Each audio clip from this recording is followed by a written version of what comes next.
Welcome to Industrial Security Management Lecture Series on the topic Physical Security System.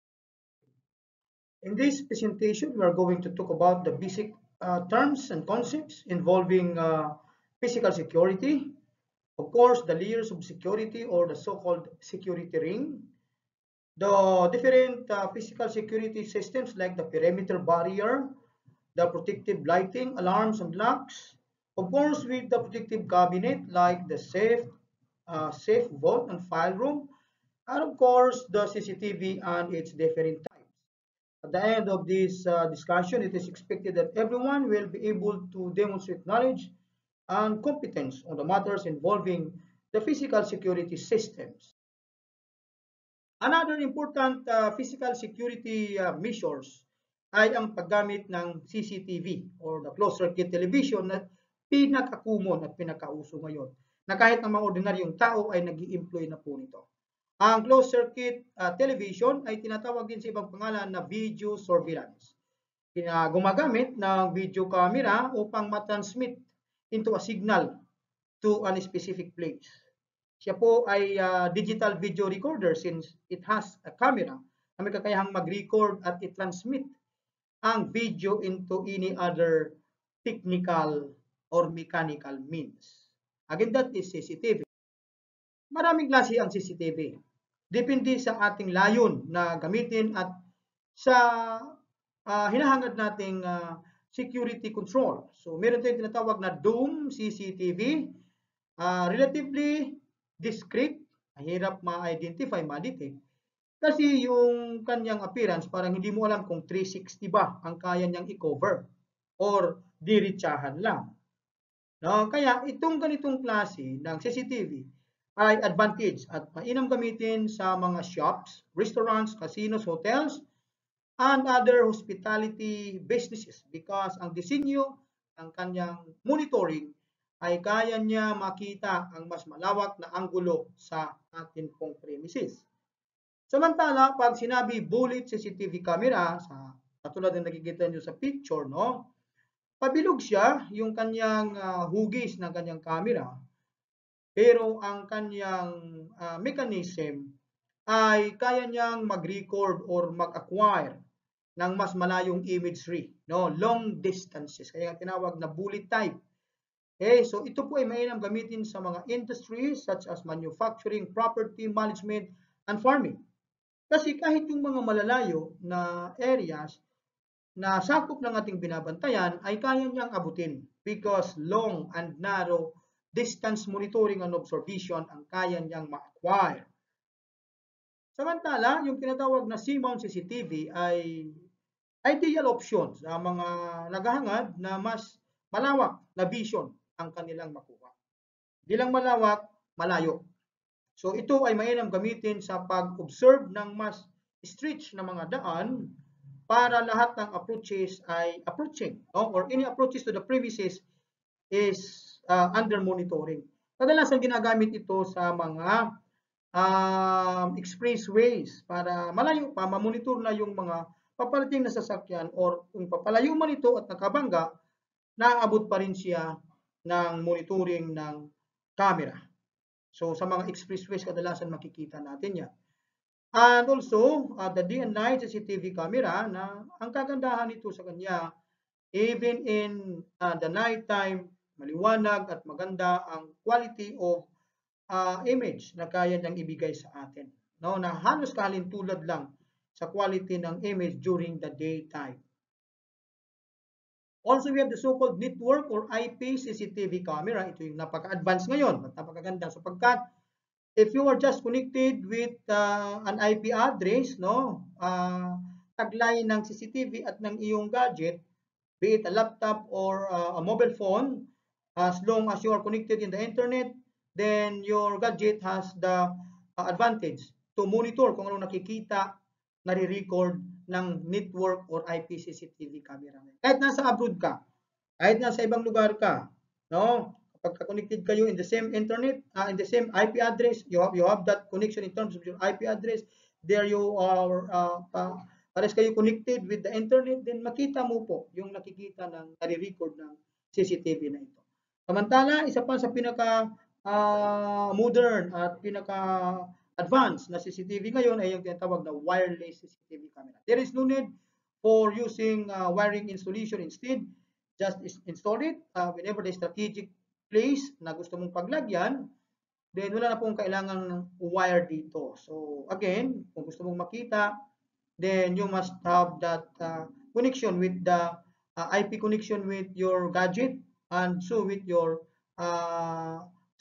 TV, no? Yung pinaka-monitor natin.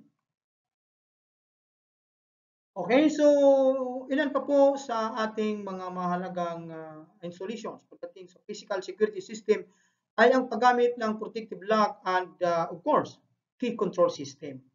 Kaya naman, itong lock ay ginagamit natin para masiguro na ang atin pong building, ang mga pintuan, mga rooms ay guarded.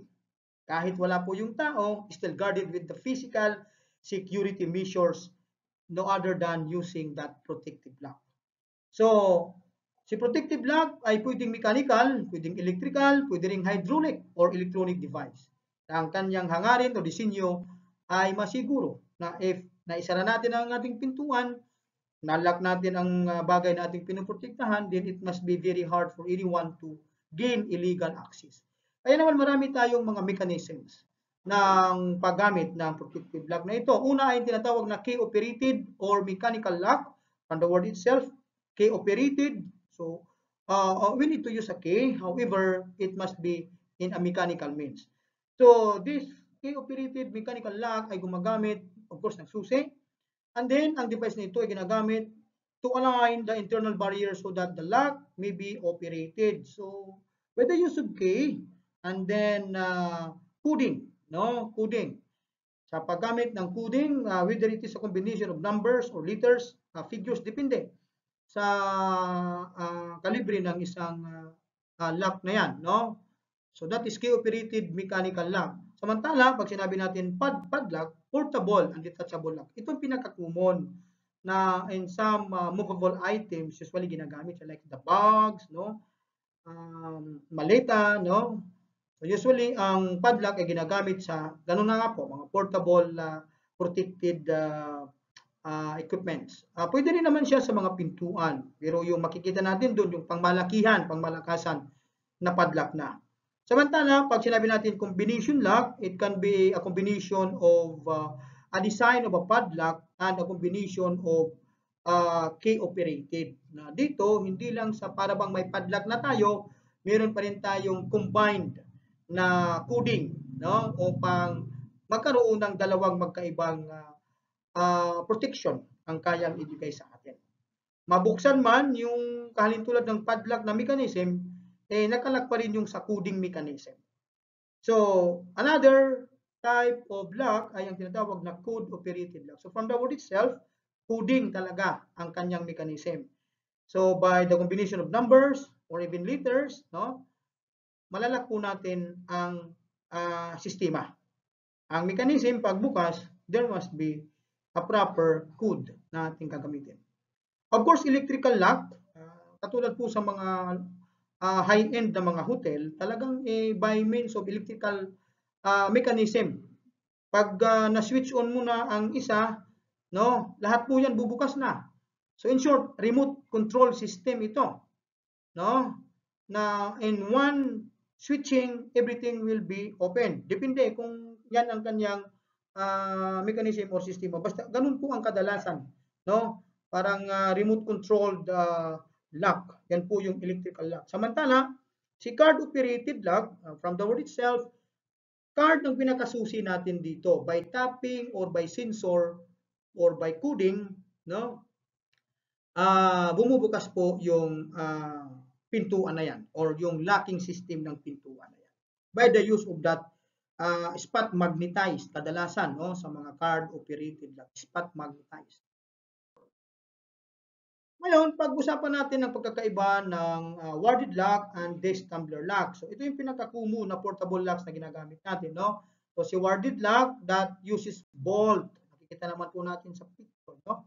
May bolt ito kadalasan containing a notch called talon na siyang nagbubukas pag na-meet ng locking bolt at ng mga wards yung proper na mechanism. Samantala, this tumbler lock ay marami. One or more pieces of metal na may magkakaibang heights known as tumblers. Na pag pumasok na yung susi, yung taas, baba, no, yung nipis, lalim ng disenyo ng pagkakalagay, no, ng tumblers sa susi, pag na-meet na po yung exact na combination nila sa loob, then mabubuksan po yung padlock na yan. Yan ang tinatawag nating desk tumbler lock. Now, if you're going to ask, which is most advantageous, parehas lang po yan. No, parehas lang po yan. They have the same advantage, protection pa rin. Magkaiba lang yung kanilang mechanism sa paggawa ng susi at sa paggawa ng disenyo ng padlock. Samantala, kung atin naman pag-uusapan ang susi, no, meron tayong tinatawag na chinch key. Ang chinch key ay ang isang uri ng susi which operate the lock and has the particular combination of cuts na kaya niyang mag-match para buksan ang isang particular na lock. So, ang kaya niyang buksan ay ang lock na naka-intend para lang sa kanya. Samantala, si submaster key ay ang susi na kayang mag-open ng lock sa isang particular na area or grouping in a given facility. Like, just like for example, room 1, room 2, room 3, no? Sa kanya naka-design, sa kanya intended yung tatlo na yan in a group or in a series. So, submaster key, kaya niyang buksan yung tatlo na yan. Samantala, si master key ay ang espesyal na susi na kayang magbukas ng series of locks. Even yung lahat ng rooms sa buong second floor, sa 10 yan, no? And even sa second floor pa, idagdag mo. That is master key. Samantala, yung lahat ng locks ng buong installation, ng buong establishment, if kaya niyang ma-open ito anytime, then that is the grand master key. So, we maintain control sa atin pong pag-employ o paggamit ng mga susi na ito sapagkat hindi po pwede na ito ay madala ng sino man or mapunta lalo na sa mga potential na mga illegal intruders. So sa pag-control ng ating susi, we adopt key cabinet dahil doon ang proper na lalagyan at control including the accounting ng ating susi. Meron yan key record na mini-maintain ng key controller, no, para malaman kung kanino at kanino ngayon ang susi napunta. Sino ngayon ang may dala. So, para ma-monitor natin that whenever there is illegal access, whenever there are security issues, madali lang matukoy ang accountable. At syempre, weekly, monthly, no, or even by quarter, ginagawa po dapat ang inventory, no, ng susi. At syempre, audit, lalo na sa mga nawawala, for replacement at nagmamalfunction ng mga locks at saka susi. And of course, kailangan masiguro ang daily report whenever may mga issues in terms of accessing, in terms of entries by the use of locks and keys. Doon masisiguro natin na kung atin pong gagamitin ang locks and key system as a form of physical security system natin, malaki po talaga ang maibibigay sa atin na benefit. At ito na po ang pinakapanghuling ating uri ng physical security measures or system ay ang paggamit ng security cabinet. Ang security cabinet, sabi pa sa layers of security and security ring, ito na po yung final defense natin. Nandun na po sila sa pinakahuling room, naka-install, at nandun na po ang pinakamahalagang asset natin pong pinoprotektahan. Kaya naman, masisiguro natin na ang mga installations na ito ay talagang highly resistible. Una dyan ang safe. Metallic container used for the safekeeping of documents or small items. No? Talagang makapal na metal ito.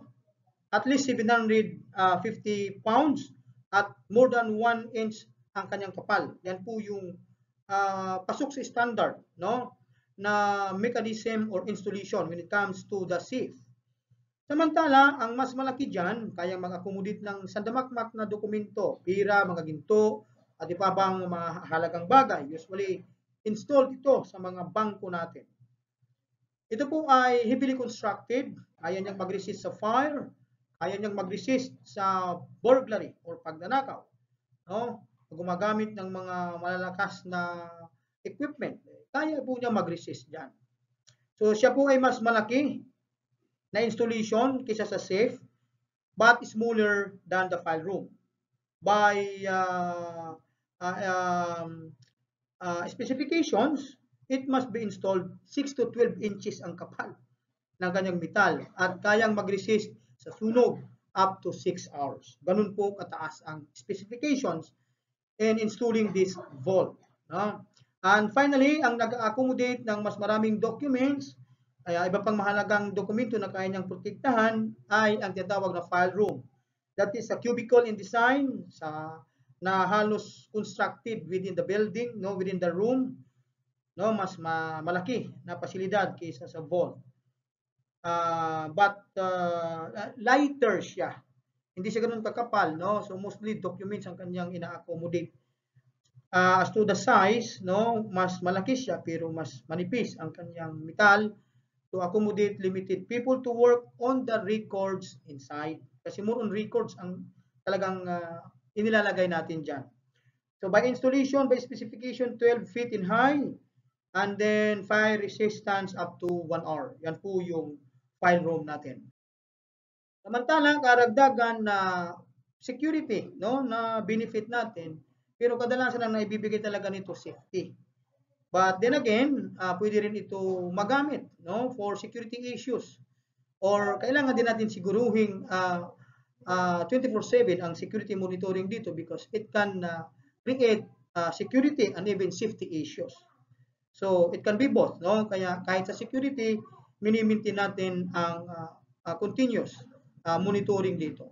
So yung pong paggamit ng sprinkler and hose system. Sa atin pong binabantayan na building or establishment, there is always this sprinkler system. Ang sprinkler system, ayun pong installation na nagsisiguro na whenever there is fire or bago pa man magkaroon ng fire, ay pipigilan na po niya. So, maliban pa dyan, may mga iba't ibang disenyo ng sprinkler. We have the so-called wet pipe na talagang nandyan na original yung tubig. Dry pipe, wala pa ang tubig, nasa isang imbakan. And the load system, it is also a dry pipe system na talagang ang kanyang mechanism, kung saan lang ang sunog, doon lang siya mag-deliver ng tubig. Unlike yung wet pipe and dry pipe, talagang kahit walang sunog, basta may ma-detect sa isang area, lahat ng area ay bubugahanan niya. That is to ensure na anumang area ay controlled na for reasons of fighting that fire. Also, we use fire pump para masiguro natin na ang supply, ang tubig will be delivered sa mga valve ng atin pong sprinkler. Of course, the standpipe, na galvanized iron at sa loob ng building, ito po ang nilalagusan, dinadaanan ng tubig upang ma-distribute accordingly, at ma-respond yung nagsisimula at papalaking sunog. Of course, ang paggamit ng fire hydrant, which is strategically installed sa mga areas para makatap si firefighters at masigurong makakakuha tayo ng sapat na supply whenever nandyan sila for operations in firefighting. And finally, ang ating mga pinakapangunahing pangapula o pangontra sa sunog, ang fire extinguisher, which is located strategically. And our security personnel must have to know this. That's a mandatory that they should have to know how to operate this fire extinguisher. So, nagbibigay siya ng security measures sa atin, but in most cases, safety ang kanya talagang concern dito, to avoid accident, prevent yung accident. So, overall, pag may mga accident, security issues pa rin yun dahil magkukus niyan ng damage sa atin pong organization. Mababawasan yung asset natin. So, yun po yung laman ng ating discussion. And with this, I hope that everyone could able to sense the very important or the very value of this presentation. Maraming salamat.